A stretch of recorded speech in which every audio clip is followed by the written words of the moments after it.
তীব্র নিন্দা এবং তীব্র প্রতিবাদ জানাচ্ছি ঢাকার ঐতিহ্যবাহী cinema hall মধুমিতাকে। Madhumita cinema hall মালিকদের মতো কিছু সিন্ডিকেট হল ব্যবসায়ীদের জন্য আজকে আমাদের ইন্ডাস্ট্রি প্রায় ধ্বংসের পথে। এই সমস্ত হল মালিকদেরকে যদি আমরা শুরু থেকে চিহ্নিত করতে পারতাম, এই সমস্ত হল মালিকদেরকে যদি আমরা শুরু থেকে বাংলা সিনেমা দেওয়া অফ করে দিতাম, তাহলে হয়তোবা আজকে আমাদের বাংলাদেশ ফিল্ম ইন্ডাস্ট্রি ধ্বংস হয়ে যেত না। আমাদের ইন্ডাস্ট্রি ধ্বংস হওয়ার মূল কারণ হচ্ছে মধুমিতা সিনেমা হল মালিকদের মতো কিছু সিন্ডিকেট ব্যবসায়ী। একবার ভেবে দেখেন তারা কত বড় সিন্ডিকেট ব্যবসায়ী, যেখানে তারা ব্যানার, পাবলিসিটি সমস্ত কিছু নিয়ে আসছে সিনেমা চালাবে বলে, বাট তারা সেই সিনেমাটা হলে না তুলে তারা কি করতেছে, হিন্দি সিনেমা চালাচ্ছে। ভাই ব্রাদার, কথা বলছি মায়াদালাভ সিনেমা নিয়ে। মধুমিতার হল মালিক মায়াদালাভ সিনেমা চালাবে বলে মায়াদালাভ সিনেমার ব্যানার, পোস্টার, পাবলিসিটি সমস্ত কিছু নিয়ে আসছে, কিন্তু তারা মায়াদালাভ সিনেমাটি না চালিয়ে একটি হিন্দি সিনেমা চালাচ্ছে, যে সিনেমাটি আমদানি করেছে ইন্ডিয়ার অনন্য মামুন। আর একটি বিষয়, সেটি হলো ইন্ডিয়ার দালাল অনন্য মামুন কি আসলে আমাদের বাংলাদেশ ফিল্ম ইন্ডাস্ট্রির ভালো চায়? সে যদি আমাদের বাংলাদেশের সন্তান হয়ে থাকতো, সে যদি আমাদের বাংলাদেশ ফিল্ম ইন্ডাস্ট্রির ভালো চাইতো,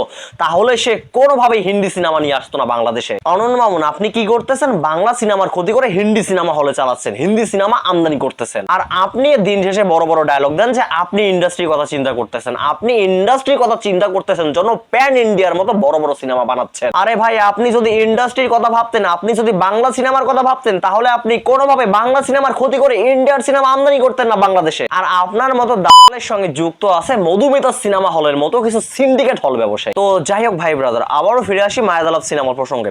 সিনেমাটা কি খারাপ ছিল? সিনেমার কাস্টিং কি খারাপ ছিল? সিনেমার গল্প কি খারাপ ছিল?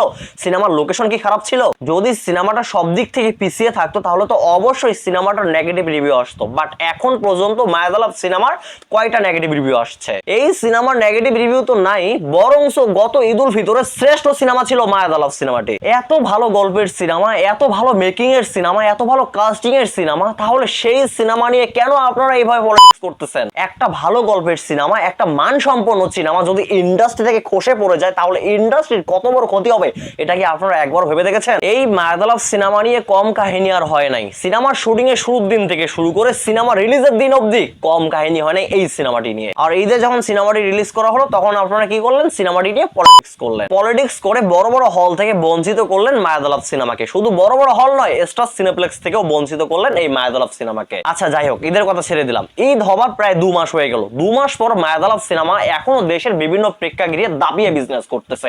এটাও কি আপনাদের সহ্য হচ্ছে না? এইটা নিয়ে তো আপনাদের গর্ব করা উচিত। যেখানে বাংলা সিনেমা হলে 2 দিন থেকে 3 দিন চলে না, তারপর হল থেকে সিনেমাটি নামিয়ে দেওয়া হয়, সেখানে মায়াদালাভ সিনেমা ঈদের 2 মাস পরেও দেশের বিভিন্ন প্রেক্ষাগৃহে দাবিয়ে বিজনেস করতেছে। তো যাই হোক, এইভাবে আর কত চলবে? কতদিন আর এইভাবে ভালো কন্টেন্টকে আপনারা থামিয়ে দেবেন? তো যাই হোক, আবারও ফিরে আসি মধুমিতা সিনেমা হলের প্রসঙ্গে। মধুমিতা সিনেমা হলের এমন গাফিলতি, এইটা কিন্তু নতুন নয়। এর আগেও এরকম গাফিলতি করেছে Madhumita cinema hall Malik, but ভয়ে কেউ মুখ খোলেনি আজ অব্দি। কেননা তার একটি কথার জন্য যদি মধুমিতা সিনেমা হল তার সিনেমাটি আর না চলে, সেই ভয়ে আজ অব্দি কেউ কথা বলেনি মধুমিতা সিনেমা হল নিয়ে। এইভাবে সবাই চুপ হয়ে যাওয়ার কারণে মধুমিতা সিনেমা হল মালিকদের মতো কিছু সিন্ডিকেট ব্যবসায়ীরা অনেকটা সাহস পেয়ে গেছে। আর এদের মতো সিন্ডিকেট ব্যবসায়ীদেরকে সাপোর্ট করতেছে ইন্ডিয়ার খ্যাত অনন্য মামুনের মতো কিছু পরিচালক। তো যাই হোক, পরিশেষে আমি এই সিনেমাটির পরিচালক জসিমউদ্দিন জাকির ভাইকে রিকোয়েস্ট করবো, ভাই আপনি আর চুপ থাকবেন না। আপনি চুপ না থেকে শিল্পী সংগঠনের সমস্ত নেতাকর্মীদের সঙ্গে কথা বলুন এবং এই বিষয়গুলো সবাইকে আপনি জানান। আরেকটি বিষয় খেয়ালে রাখবেন, এই মধুমিতার মতো জঘন্য সিনেমা হলে যেন আমাদের বাংলাদেশীয় কোনো সিনেমা তাদের হলে না চলে। তো যাই হোক ভাই ব্রাদার, ভিডিওটা এই পর্যন্ত। আর হ্যাঁ, আমি আবারও তীব্র নিন্দা জানাচ্ছি মধুমিতা সিনেমা হলকে। তো ভাই ব্রাদার, ভিডিওটা এই পর্যন্ত। আপনাদের মূল্যবান মতামত কমেন্টে বলবেন। সবাই ভালো থাকবেন, সুস্থ থাকবেন। পরবর্তী ভিডিওতে আবার দেখা হচ্ছে। আল্লাহ হাফেজ।